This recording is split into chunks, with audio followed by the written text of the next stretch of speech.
और next topic is speed. Hindi में चाल बोलते हैं।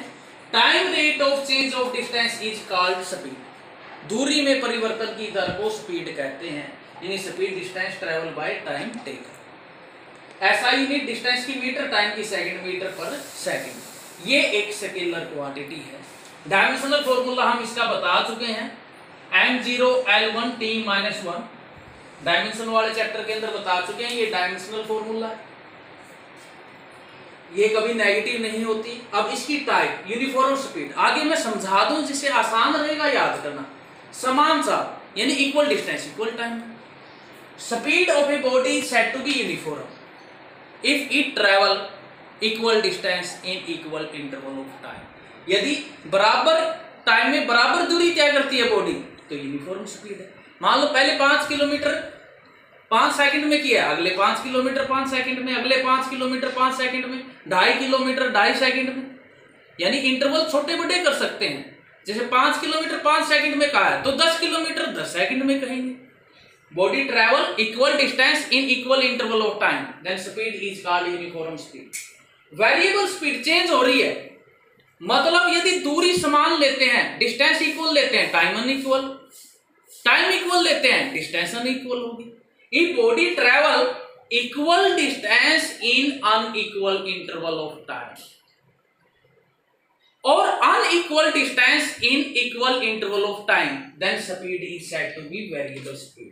यानी दूरी बराबर लेते हैं तो टाइम इंटरवल अलग अलग, टाइम इंटरवल सेम लेते हैं, दूरी या डिस्टेंस अलग अलग, वो वेरिएबल होगी। एवरेज स्पीड बिल्कुल simple, total distance to total time.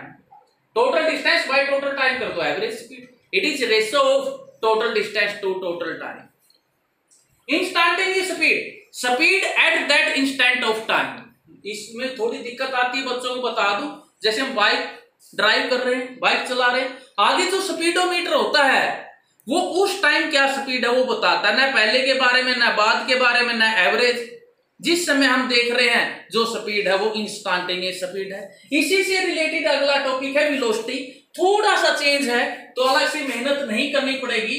तो आपको क्या कर देना है, जहां जहां स्पीड है वेलोसिटी लिख देना है, जहां जहां डिस्टेंस है डिस्प्लेसमेंट। तो आपको क्या करना है, इसमें स्पीड की जगह वेलोसिटी लिख देना है, डिस्टेंस की जगह डिस्प्लेसमेंट लिख देना है, स्केलर की जगह वेक्टर लिख देना है। टॉपिक हमारा तैयार है। तो क्या आ जाएगा velocity, time rate of change of displacement.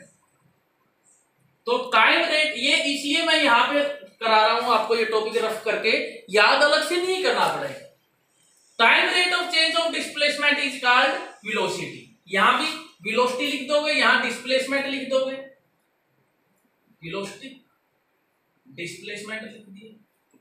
ऐसा यूनिट मीटर पर सेकंड, ये वेक्टर क्वांटिटी है। वेक्टर क्वांटिटी है तो स्पीड जो वेलोसिटी है पॉजिटिव भी हो सकती है, नेगेटिव भी हो सकती है, जीरो भी।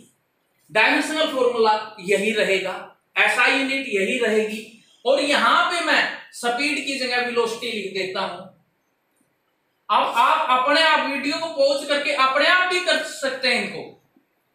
तो क्या आ जाएगा uniform velocity, equal displacement in equal interval of time. तो आपको जहां जहां स्पीड है वेलोसिटी लिख दो, जहां जहां डिस्टेंस है डिस्प्लेसमेंट लिख दो, ठीक है ना। ये इसी के टॉपिक के अंदर नहीं, ये चेंज करके लिखना है। Equal distance in equal interval of time, इसमें क्या आ जाएगा, equal displacement in unequal time और unequal displacement in equal time. ये क्या आ जाएगा, ratio of total displacement to total time, velocity at any instant of time.